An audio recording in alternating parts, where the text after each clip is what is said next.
Hello, मैं blades हूँ और आज हम वर्चुअल फंक्शंस के बारे में पढ़ेंगे कि वर्चुअल फंक्शंस का यूज़ क्या है और हम इससे क्या क्या कर सकते हैं।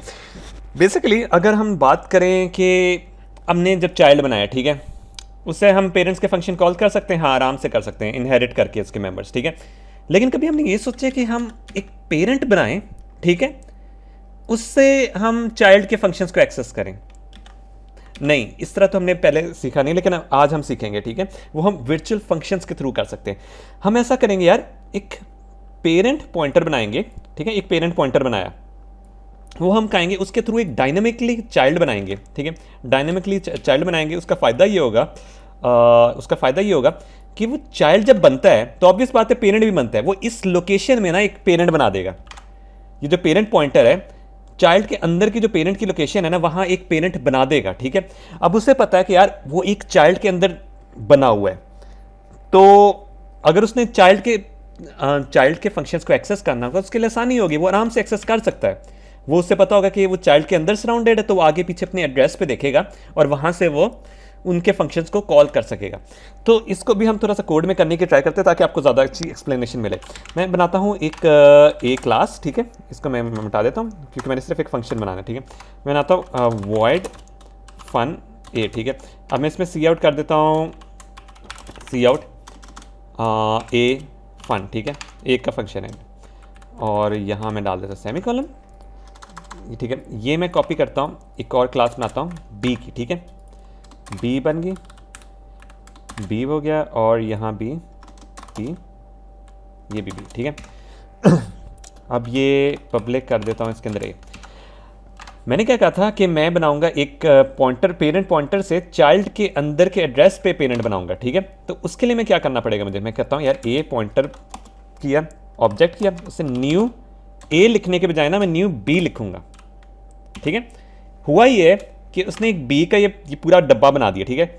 और उधर के पेरेंट का जो एड्रेस है ना, वो ए पेरेंट पॉइंटर के अंदर फेंक दिया, ठीक है। तो जब उसने पेरेंट बन गया अंदर वाला, तो ऑब्वियस बात है उसके अराउंडिंग मतलब आसपास एक चाइल्ड बी बना हुआ है। अब सीन ये है कि अगर मैं ओ बी से कॉल करना चाहता हूँ फंक्शंस को, ठीक है, तो मैं इस तरह ये कर सकता हूँ। अपने पेरेंट का तो फंक्शन आराम से कॉल हो सकता है, ठीक है। और जब हमने फंक्शन कॉलिंग याद रखना, हमने ये वाला एरो वाला साइन डाल लें। हम डॉट से नहीं फंक्शन कर रहे हैं क्योंकि पॉइंटर से अभी हम चीज़ें कर रहे हैं। तो लेकिन अगर मैंने ये फंक्शन बी कॉल करना है तो मैं क्या करूँगा। अब तो वैसे तो ये भी नहीं देगा, ठीक है। अब ये देखें, मैंने ओ बी किया और नहीं दे रहा है ऑप्शन। अब मैं इसे एक लोकेशन में बता देता हूँ, मैं इस पेरेंट को ये बता देता हूँ यार ये अपने बच्चे में ना, लाइक अपने पेरेंट में, सॉरी चाइल्ड में जाके ये चीज़, इस फंक्शन को ढूंढे। उसके लिए कीवर्ड यूज होगा वर्चुअल। जिससे हमने डायमंड प्रॉब्लम सॉल्व की थी, हमने उसे बता दिया था यार ये किसी, इसका ओरिजिनल फंक्शन किसी लोकेशन में पड़ा हुआ है जहाँ से कनेक्टेड हुआ है।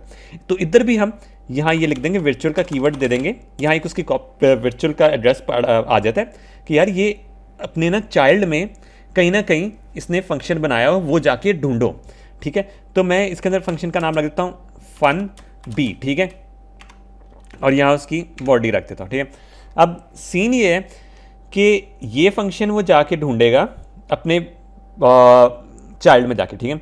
अब अगर मैं इसको देखें ओ बी करके मैं ये करूँ, ठीक है, फन बी के नाम से ये कर रहा हूँ और यहाँ मैं ये फंक्शन को कॉल कर देता हूँ, तो ये अपने चाइल्ड में जाके फंक्शन बी को एक्सेस कर लेगा, ठीक है। एक सेकेंड, थोड़ा सा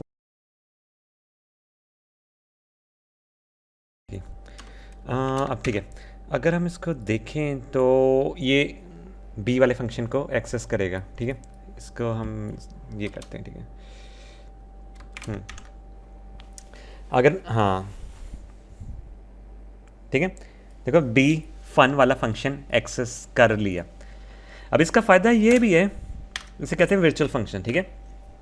अगर इसका फ़ायदा ये भी है, cout B fun called from A, ठीक है। अब मैंने ये किया, सी आउट क्यों नहीं हो रहा।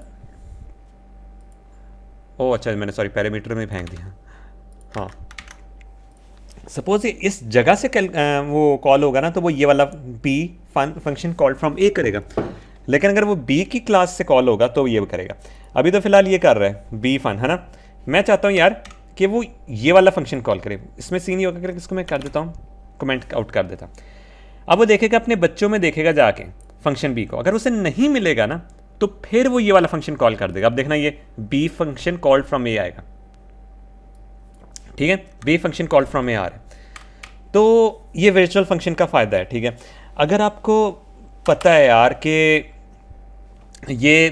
मैंने ये फंक्शन बी बनाया हुआ है, ये कहीं ना कहीं हर पेरेंट में होगा ही होगा, तो आप इस चीज़ को कर देते हो प्योर वर्चुअल बना देते हो, ठीक है। तो मैं इसको प्योर वर्चुअल बनाने के लिए क्या करूँगा, इक्वल्स टू 0 कर दूँगा, मतलब इसकी मैं बॉडी बनाऊँगा ही नहीं, मैं सिर्फ इसे डिक्लेयर किया हुआ है क्योंकि मुझे पता है ये हर चाइल्ड में मिलेगा ही मिलेगा।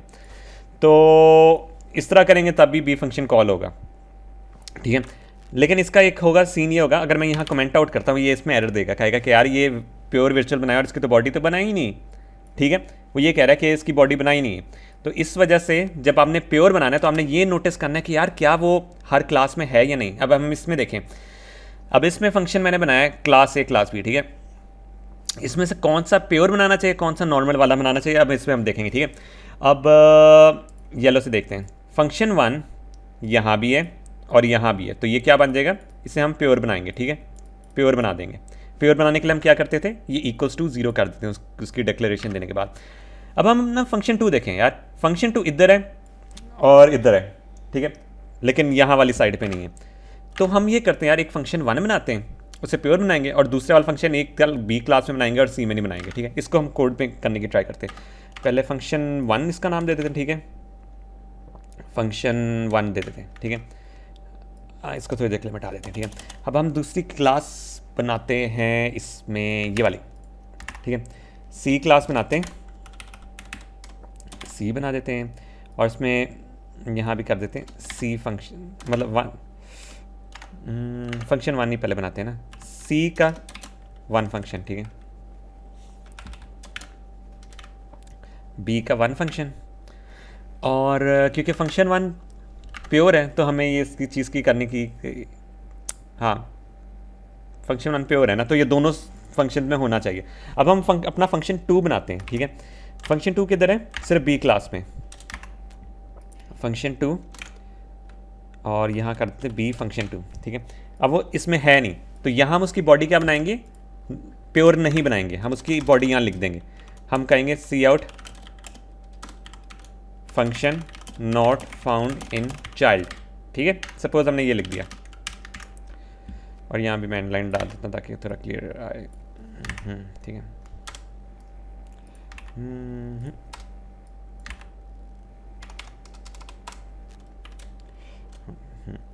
और ठीक है, अब हमारा बेसिकली ये चीज़ बन के, हमने क्या था, प्योर, एक फंक्शन 1 प्योर है, फंक्शन 2 क्या है हमारा, नॉन प्योर है। तो अभी हम अगर इसमें सी का एड्रेस दें, ठीक है, मैं आगे यही करता हूँ, ओबी से फंक्शन 1 कॉल कर रहा हूँ, ठीक है, तो वो तो कॉल होगा ही होगा, सी से फंक्शन 1 कॉल हुआ। अब इसमें अगर हम बी का एड्रेस दें तो फंक्शन 1 बी का कॉल हो गया क्योंकि दोनों में मौजूद है और ये प्योर है, यहाँ लिखा हुआ है हमने प्योर। लेकिन अगर हम फंक्शन 2 की बात करें, फंक्शन 2 की बात करते हैं, यहाँ से हम फंक्शन 2 कॉल कर रहे हैं, तो क्या होगा, बी का फंक्शन 2 कॉल हो गया, लेकिन अगर हम सी में चले जाएं, सी में क्योंकि नहीं बना हुआ ना फंक्शन 2, तो क्या होगा, वो कहेगा यार function not found in child, वो ये वाली बॉडी को रन कर देगा। तो इस तरह हम प्योर हम वर्चुअल फंक्शन से ना पेरेंट से चाइल्ड के फंक्शंस को एक्सेस कर सकते हैं, ठीक है। फिर हम मिलेंगे अपनी नेक्स्ट वीडियो में। तो अब ये जो हमने पढ़ा था, इसमें हम यहाँ से इस फंक्शन से जंप करके इस फंक्शन में आना या फिर इस फंक्शन में आना, और यहाँ से जंप करके इस फंक्शन में आना है, इसको कहते हैं फंक्शन ओवरराइडिंग। क्या मतलब, हम रन टाइम पे फंक्शन से ओवरराइड कर रहे हो, ठीक है। यहाँ से हम डायरेक्ट इस पे पेरेंट से चाइल्ड के फंक्शंस पे जंप करने को ओवरराइडिंग कहेंगे, और ये पॉलीमॉर्फिज्म का हिस्सा होता है। अगर आपको मेरी वीडियो पसंद आई हो तो इसको लाइक, सब्सक्राइब और शेयर करें, और हम मिलेंगे अपनी नेक्स्ट वीडियो में।